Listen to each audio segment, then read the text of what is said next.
Hi, I'm Martin Jarvis, and once again I want to welcome you to another perspective. Today we're going to get pretty deep and possibly controversial, but it really shouldn't be. We're going to talk about spiritual things, we're going to talk about science. And it's my belief that science and spirituality seem to be polar opposites. Spiritual folks reject science. Scientists reject spirituality just based on facts. And the spiritual folks embrace belief. But what I'm going to suggest today is that spirituality and science are just labels of the same thing. And I believe we're going to find some clarity from a scientific perspective and from a spiritual perspective. Not clarity in what they've been investigating or what they believe they've been observing, but sort of a clarity in the similarity between the two. And I might even go so far as to say the sameness of the two. And I think we can get some order out of this chaos, out of this chasm that sort of separated the two.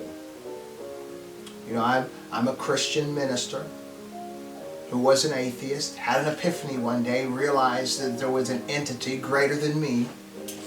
And the Christian part was that I was raised in the Christian religion, so when I had this epiphany, I just simply resorted back to that which was familiar to me, which I identified the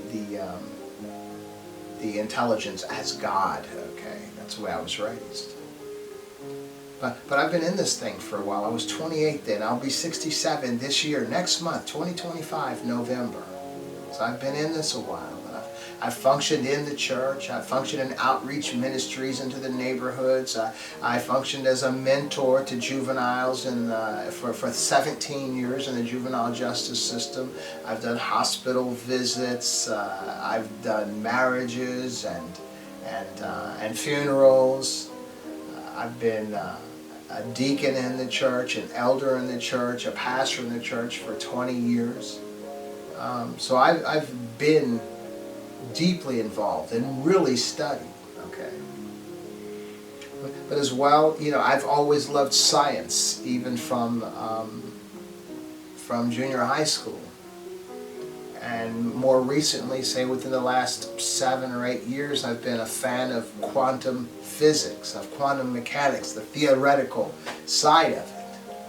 Not that I'm all that bright, but it's just amazing. The way I got introduced into that was a gentleman named Feynman. You know, of course, he's passed away, but he was like an early physicist. And when I say early, I mean in the 50s, you know, and 60s and all. And I went from there to studying at MIT. Now, wait a minute. Not really studying at MIT, but I found that MIT had been posting its classes, the lectures, you know, the actual classroom lectures on YouTube, you know, for free. So there's no credit for it, but you can just listen, sit in the entire class. And I did that for a couple of years and then went on to begin to study other things and other physicists and theories and all this stuff, and I just found it intriguing. And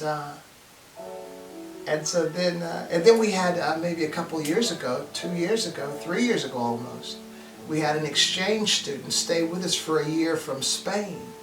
And she was a physics major. She went on to get a $120,000 grant, a scholarship to a college in Massachusetts, and she became an American citizen while she was with us. And so she and I had discussions. Now, she was like a math whiz. I am not. You know, I do have an MBA, so I've done all the math and the algebra, the accounting, the economics, and all that stuff, statistics and probabilities and all that stuff, which I struggled through to survive. But this girl was like a whiz.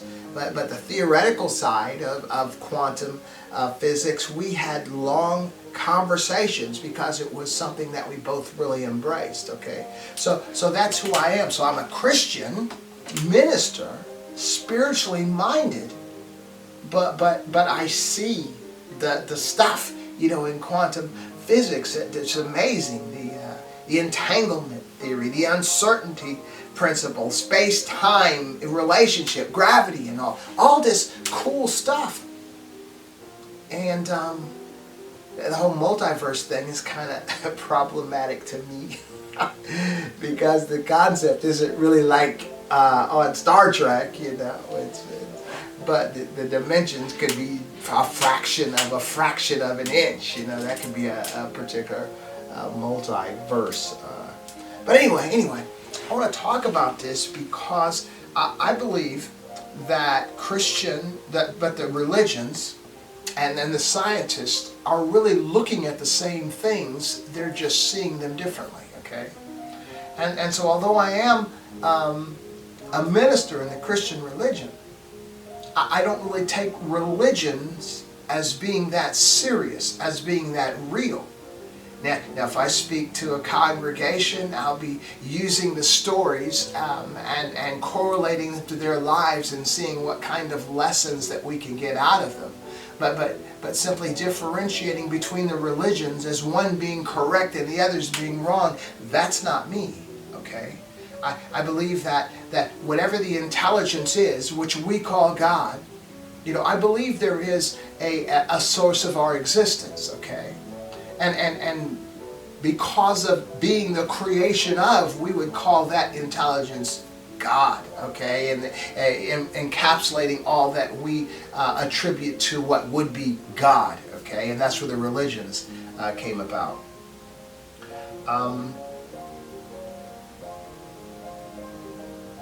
But what I see then is that there is an intelligence that far supersedes us, that is the genesis of our existence, and which is why I can't really accept the atheistic view. I can accept the atheistic view as it maybe pertains to religion, but I can't accept the atheistic view as it would pertain to our existence, okay? Because there's too much, even understanding probabilities and all that stuff, there's too much similarity. When you look at the symmetry of things that are created, when you, like a leaf or a snowflake and all this kind of stuff, but then when you look at us as human beings versus all of the other creatures on the planet, and the similarity with the lungs and the gallbladder and the, and all the heart and all the internal organs in pretty much the same places contained within this, how would each creature go? It's just too coincidental. It can't be a coincidence to me, okay? Now see, so I see that something far greater intelligence than we are could have initiated this, that we see as life, as existence, as everything, okay? And I could even take, particular, religious scriptures and see where they might even reflect this as well, okay? But what I want to suggest is that everything that we experience in life, about life, that is life, is spiritual. And I'm using this term simply because it's a term that we have.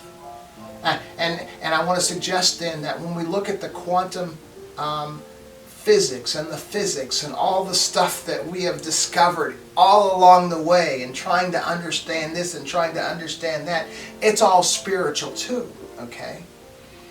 And so I'm using the term spirit because as we are human beings, we are animated human beings, and that animated part of us might be considered spirit, the invisible part of us.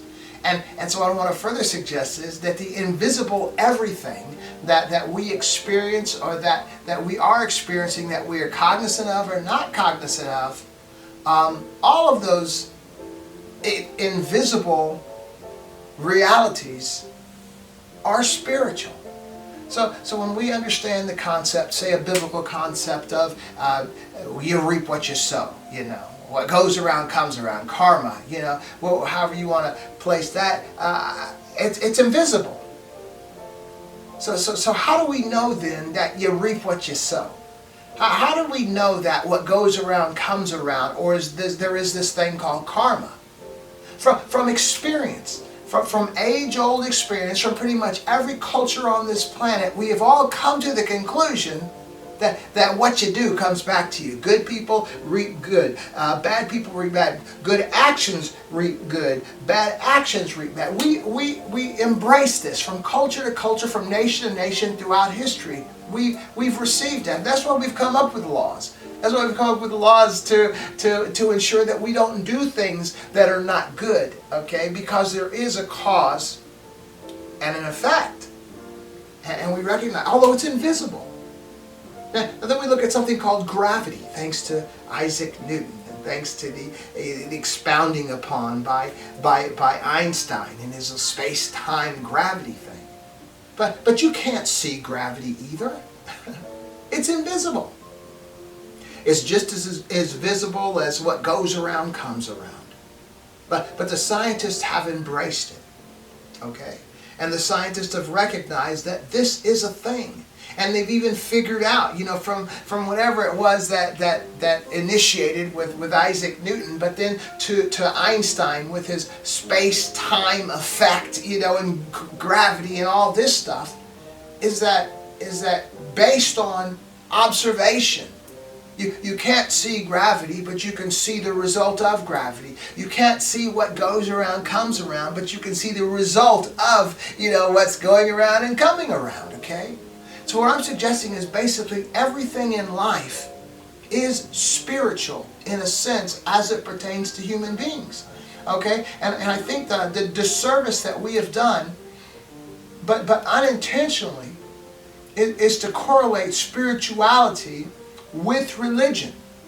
Okay? And therefore we've alienated what the scientists would be observing. And so it's not by them called spirituality, it's simply an observation and a scientific reality to them, okay? And I think so both sides are missing the spiritual nature of everything in life. And so it's my desire then we have to begin to differentiate ourselves from the religion, okay? Because the religions are the things that we have created.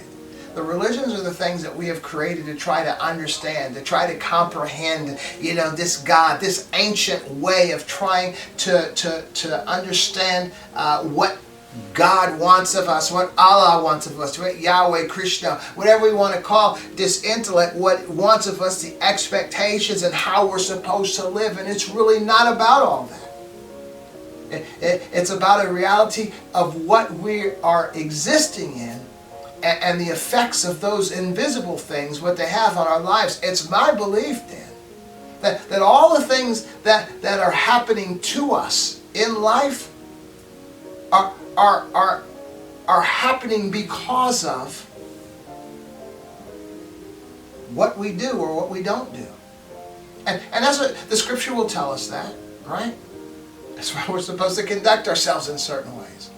What I'm suggesting is this is not a religious reality. It is simply a life reality. And these laws that have effect upon us, like the what goes around comes around, are no different or no less real in our lives than gravity. Okay? We have just studied gravity in such a way that because we don't really understand why gravity works or how it works, we have just understood that it does, and this is the effect that it has, okay? And so if we put that much time into trying to comprehend even the simple concept of what goes around comes around, we'd recognize we can't figure out why that is. We can just determine that it is, okay? And this is everything in life. And so what I'm trying to do then is to get the scientists and the religious people to open up and to recognize that we have grasped a hold of some truths, but we've also garnered with these truths the fallacy that has been attached to these truths. One that everything is about God and the religion. And the other is that there is no God. There is no intelligence, okay? And I think there's just a communication difference here. And as far as the religion is concerned, we've just bought into some age-old beliefs that aren't really real, that aren't really effective in our lives. I mean, come on now, when you look historically throughout the world and the religions, you see a lot of chaos, you see a lot of violence, you see a lot of stuff going on as a result of the religion that is detrimental to humanity and life, okay? And so I don't want to totally discount like the prophets, you know, and I don't want to discount some of the writings in the holy books. I do want to discount the religions though. But I want to say many of the religious texts that have been compiled across the board, across religions, have within them certain truths that are trying to speak to us. They're not validating the religions which we have created for our own maybe positive reasons initially, but turning out to be exploitive, power-grabbing, and manipulating. But to recognize that human beings that have contemplated, that have thought things, have come up with ideas. That was the deal with Einstein. I mean, he was a guy that would just daydream. He would just think about things, consider things, and come up with these theories and then begin to work. He wasn't even a math guy. Well, when it came to certain things that Einstein needed to compute, he would get my math guys, you know, to try to validate his theories. Like Isaac Newton had this whole gravity theory going on, how effective gravity was on certain things, certain planets, all this stuff. It just measured up when it came to the planets. But the one planet Isaac Newton's theory didn't measure up to was the orbit of Mercury around the sun, because it would orbit, but then it would deviate slightly, and that would be counter to the predictions and to the theory of Isaac Newton. And so Einstein had an idea about that, but he couldn't figure it out, so he had to go get a math guy to help him. So Einstein's primary strength wasn't the math, it was the theories, the understanding, the insight, and then needed a math guy to help him figure it out. And now, before I go any further, let me deal with this God concept, okay? For me personally, I do believe there is an intelligent source of creation. But I look at it simply as an entity that is far beyond us, advanced to us, that created this that we call existence. I mean, if you take a petri dish and you create something in that petri dish that begins to grow and takes on life, what possibility is that which you have created able to comprehend your existence, okay, and your genesis? Not at all, okay. So it's I really think we should view the intelligence that created the situation in which we live as that. At least that's where I'm coming from. But it's not necessary for you to get what I'm sharing right now. All I'm sharing right now is that there are invisible principles out there that we are governed by in life, that if we would just recognize that they exist and that they are actually principles, that we can take more control of our destiny. We can realize that things are not just happening to us, but we are causing these things to happen. And as we begin to walk with our eyes open and recognize this, if you realize in life that what goes around comes around, that you reap what you sow, if you really realize that is just as real as gravity, we wouldn't be doing a lot of the things that we do. I realize that this particular chair right here is a solid, and I believe that. I don't even have to consider all the molecules that are just simply condensed tightly in such a way that I could just sit down and I'm not going to fall through. But that is a reality, and that is a reality I could easily believe because I can see it with my eyes. But what I'm suggesting is I can as well be holding a glass vase that's very precious to me. That was an heirloom passed down to my family, and I'm not going to just let it go because I realize that it's going to fall to the ground and shatter. Why? Because of this thing called gravity. I trust in that gravity exists so much that I will not tempt it by dropping this vase. And all I'm suggesting is the concept of what goes around comes around is just as real as gravity is. And when we really grasp the reality of that, there's all kinds of things we wouldn't do in life, recognizing that the concept is going to come back to either haunt us or to bless us, okay? And so the concept of sowing and reaping, what you eat is going to be produced in your life. Look at us, okay? However you treat other people is going to respond to you. Look at today in the politics, how we're responding to immigrants, that we don't think belong here. What goes around comes around. Even politics, you'll see certain people in politics that maybe voted for a certain individual because they thought they were safe, but other people were not going to be safe, and then they ended up being challenged. What goes around comes around. Whether it's your children or whether it's your spouse, whether it's your job, how you respond in your job, what's the reward that you get put into education, everything in life is reaping what you've sown. And if we believed it to the extent that we believe in gravity, we wouldn't be doing half the stuff that we do today. And so the religion, I believe has been critical to our failure, because most of us have been raised and somehow related to religion, and the old adage that familiarity breeds contempt. We really don't take it that serious. Now, if we're in a discussion, do you believe in God? Yeah, I do. All this kind of stuff. Man, look, when I was an atheist for those 10 years, when I went into the military at 17. I mean, I was doing all kinds of things that I shouldn't have been doing. I was drinking and getting the buzz and running around, with people, married women, single women. I was doing all the stuff I shouldn't have been doing because I didn't think there was any rules, But the funny thing was, the people that were doing these things with me, they believed in God. And I would be asking, if you believed in God, why are you even doing this here with me? Finally, they didn't want to talk about it anymore. But what I'm talking about is familiarity breeds contempt. And so we can be embracing the religion and the belief because deep inside, this is what mama, grandmama, they believed, how I was raised. But in reality, we're not living lives cognizant of the fact that the issues that we're experiencing are a result of our ignoring some of the principles, in that religion, okay? And so we have to come to a point, because we understand, I think deep inside, we understand that the religions are problematic. But they're so ingrained in us, we can't really consciously reject them.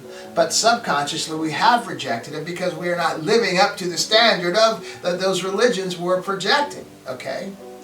And I'm saying is until we come to the point then where we separate, where we differentiate between the spirituality that we are simply as human beings and the religions that our ancestors grasped hold of because they couldn't understand or make sense of the things that they were experiencing, we're going to be continuing to flounder and not really find real success and happiness, contentment in our lives. It's really amazing to me. And if we really look carefully, into the scriptures, we'll recognize that these men, like I was sharing with Einstein, his theoretical stuff, he would daydream and just think deep thoughts. I believe that's what we have. Many of the prophets and the prophetic writings in Scripture are men that were really doing the same thing, but not the scientists, from Munich, not on that level of Einstein and Bohr and Tesla and all those other guys, but simply, contemplating. And that intelligence, was the genesis of our creation, gave us the ability to comprehend things outside of our reality. It's simply in meditation and receiving, and maybe special people, I wouldn't know. But you can look at Scripture and see even the similarity between some of the physics and the quantum physics and the religious writings, where some of the where you see when we're praying, on earth as it is in heaven, okay, and then we see the entanglement where things that are here are the same as something that is over there, even if it's on the other side of the world or even on the other side of the universe. We see the time-space issue, and we see that all throughout the religion.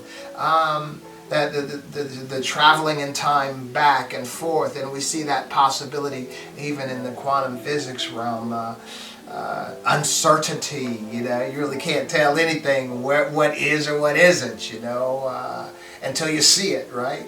And these are like encouragements for faith. Walk by faith, not by sight, okay? Just knowing that it's happening even if you don't see it. I mean, these are all physics principles that are in Scripture. So I'm saying that just like Einstein was a guy that daydreamed and came up with these problems and beliefs in his mind, so they were like the prophets as well, came up with these deep thoughts and deep understandings, and we need to see the similarity in that.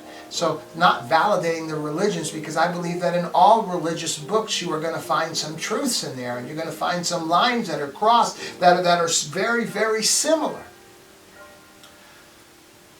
Because the religion was necessary at the time for the type people that were there, for them to have some kind of understanding or some kind of comfort in what they were being given to believe, because they couldn't possibly understand or comprehend what was going on out there. That has come incrementally to us, and there are even today things we still don't understand. But we're still holding on to the religions. Now I'm almost afraid to make this statement, because I think some of us need religion in order for us not to go buck wild. Yeah. I mean, maybe we can't handle it. Maybe we need to be strapped in that baby seat, so we don't get loose and bump our heads. But I think that in order for us to progress to the future, and I think in order for us as individuals, for our lives to actually be well, we have to recognize the difference between the religion and spirituality, the difference between religion and reality.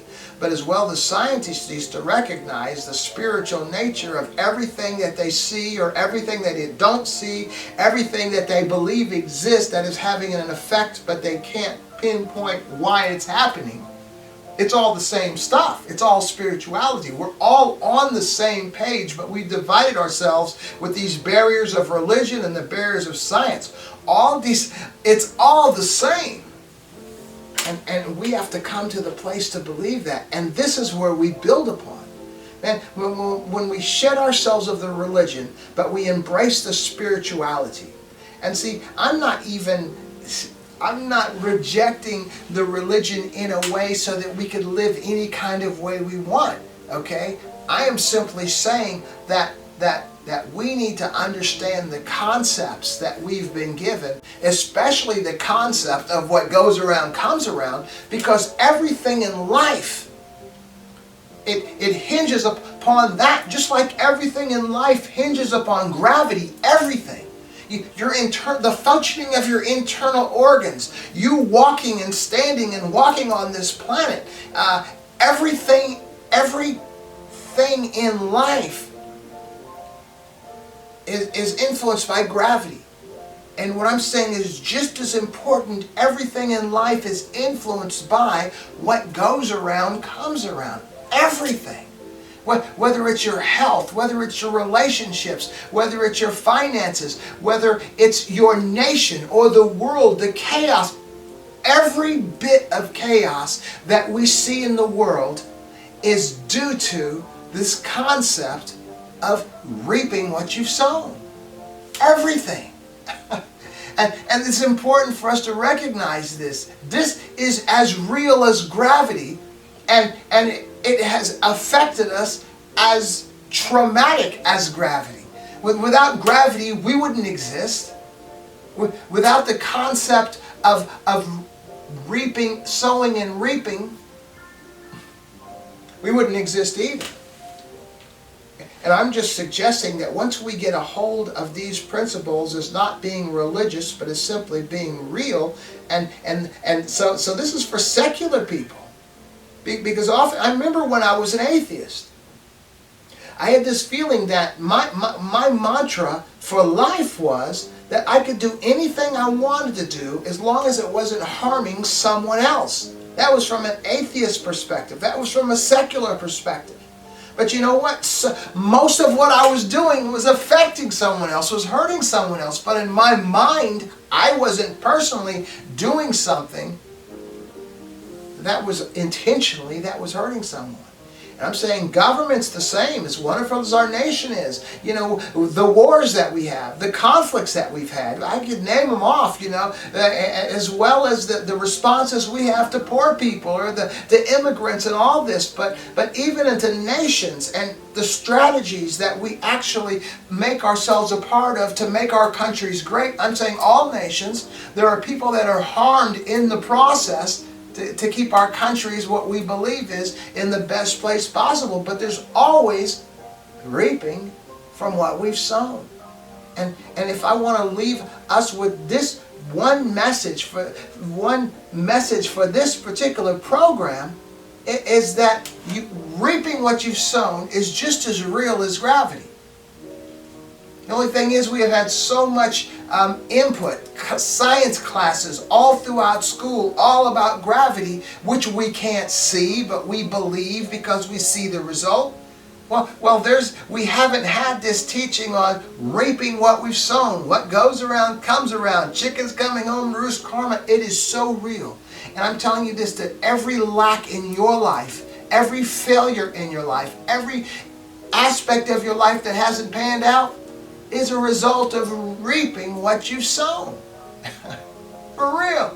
And so even when we look at the current situation in our nation, where I think the prevailing attitude among poor people, regardless of politics, now that we see issues with prices and things and losing our jobs and things of that nature, that we begin to recognize that it's solely the result of reaping what we've sown.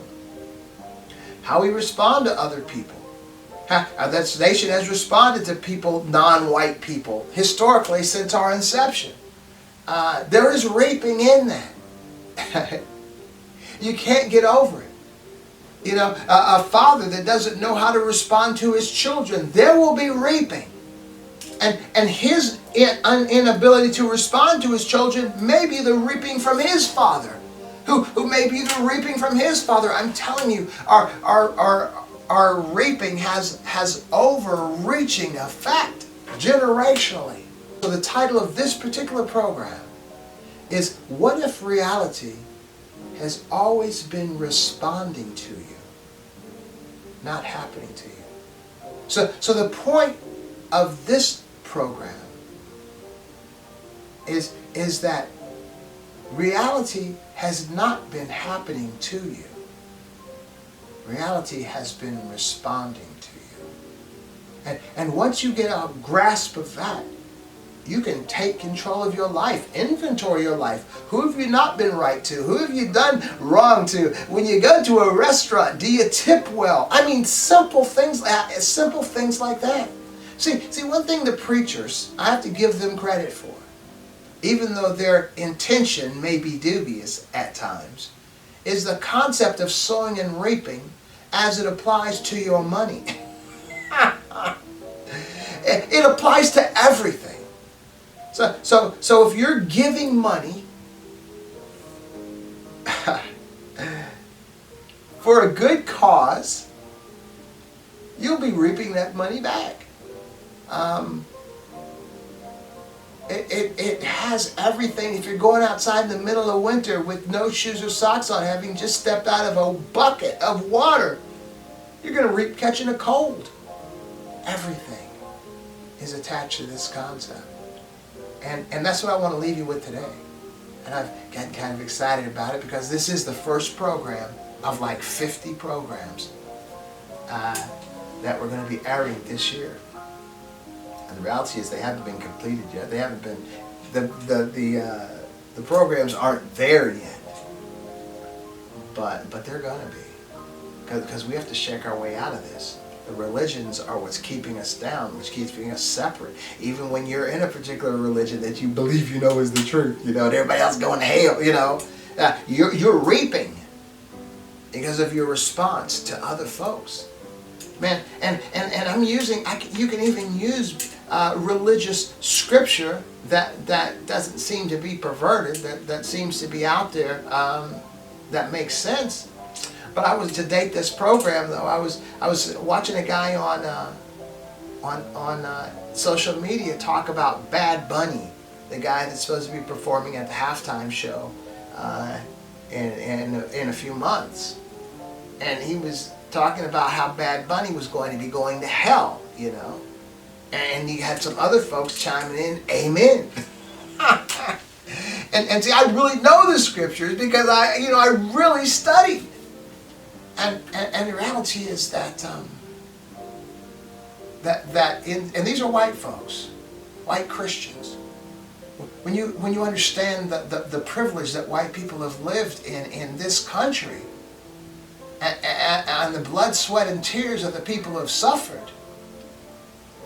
I mean, come on. When you look at these farmers that are really complaining because of the issues, you know, in our nation, and they have like 100 acres or 300 acres or whatever. How'd they get those 100 or 300 acres? It was given to them free of charge. While people of color were not able to cash in on that same benefit. Don't you think there's some reaping that's going to come of that as well? And see, that's why even in the scriptures, we give it to and it's the same concept. I'm just saying this universal concept of sowing and reaping is like gravity. You're being encouraged not to retaliate evil for evil.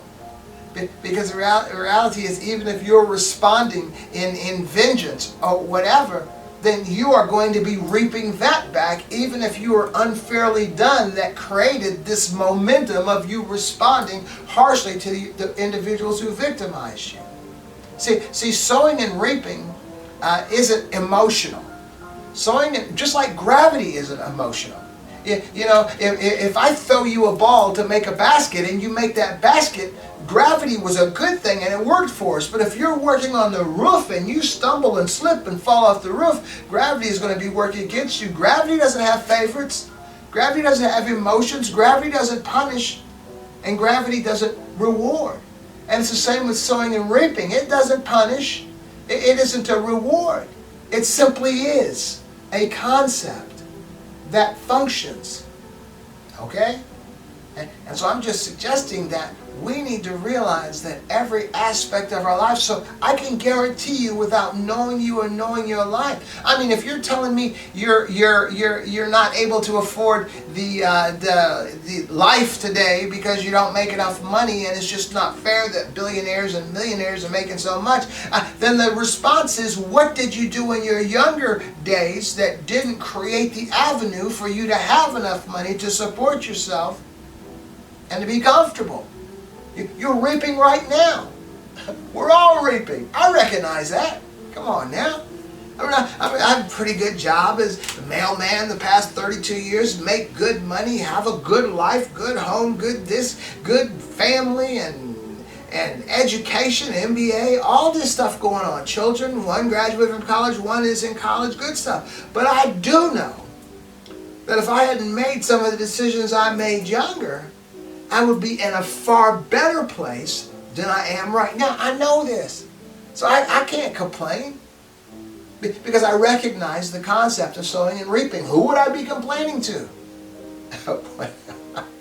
When I was at NCR, I'll close with this because that's kind of funny, but it's true, and I want you to recognize how this happens in every aspect of life.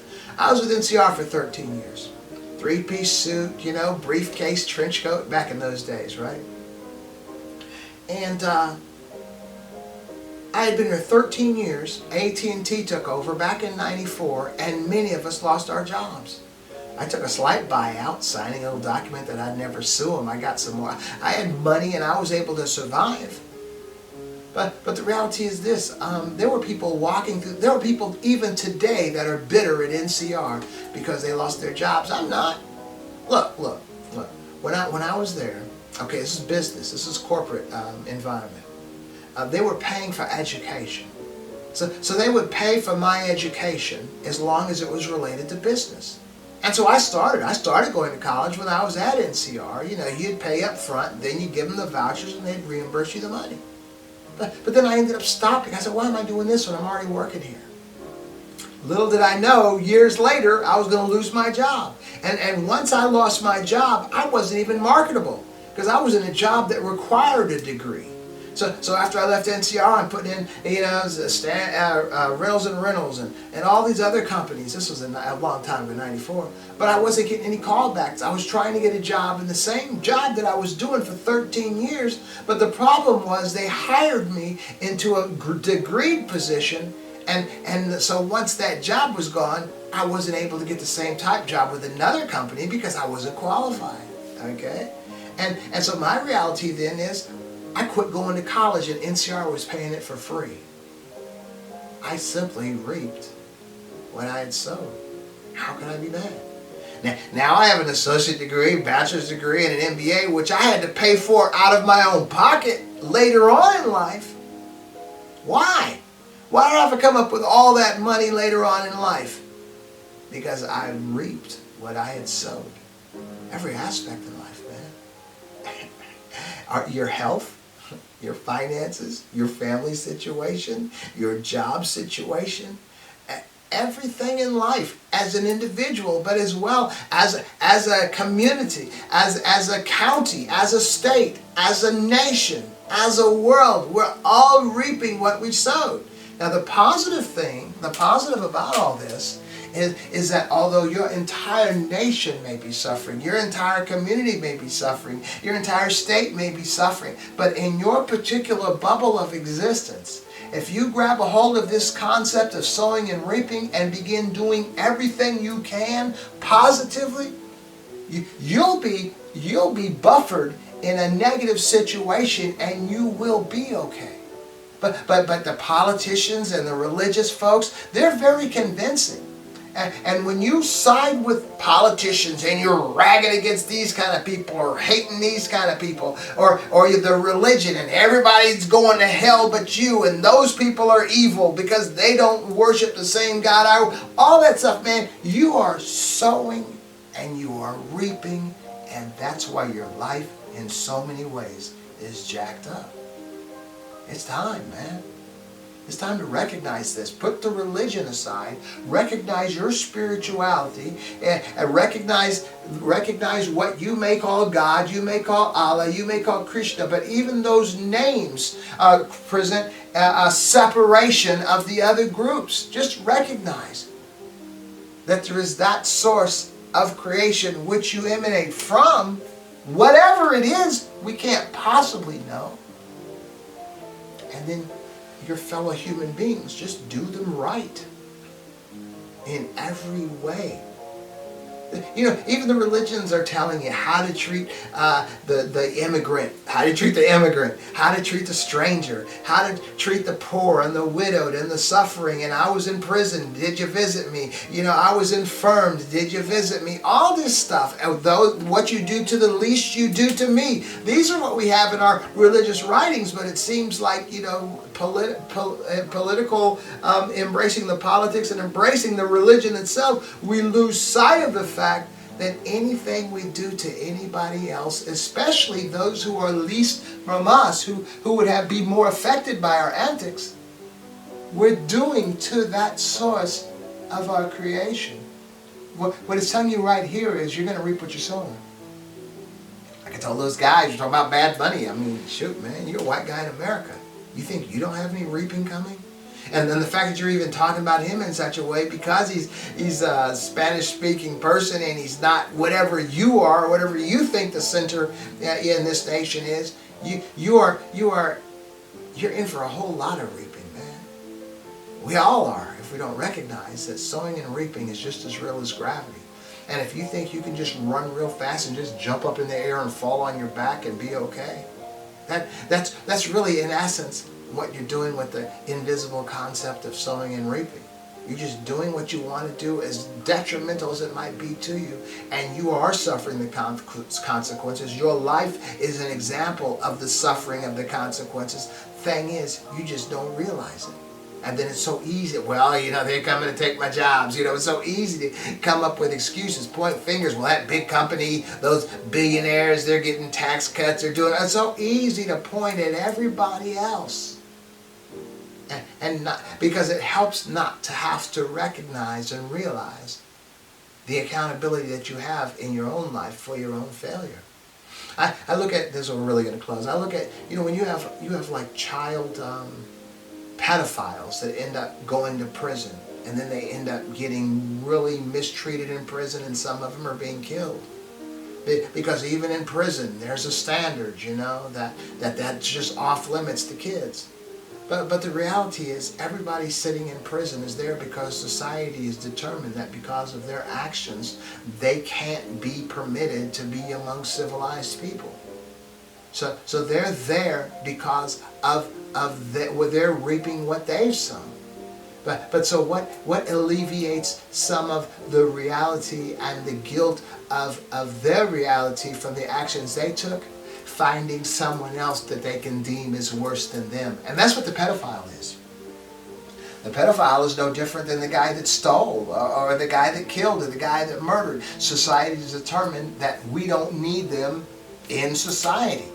But this guy now that's incarcerated is going to determine this guy is worse than him, because psychologically he needs that to take his mind off of his own accountability for why he's been removed from society himself. And this is really where we're all at. Now, most of us are not making such heinous choices that are causing ourselves to be incarcerated. But what I'm suggesting is the choices that most of us are making are choices because of this concept of sowing and reaping that's totally detrimental to the progress and to the success and to the happiness and to the lack of chaos in our lives. But it can be well. Just realize this. And just start working toward being a better person. But it's going to take some real critical self-examination. Don't justify your answer. Well, I'm this way because they're that way. Don't do that, because that is no excuse. Because sowing and reaping has no reward, has no punishment, has no favorites. Somebody doing something, it's not your justification to be that way, because both of you are in for some reaping.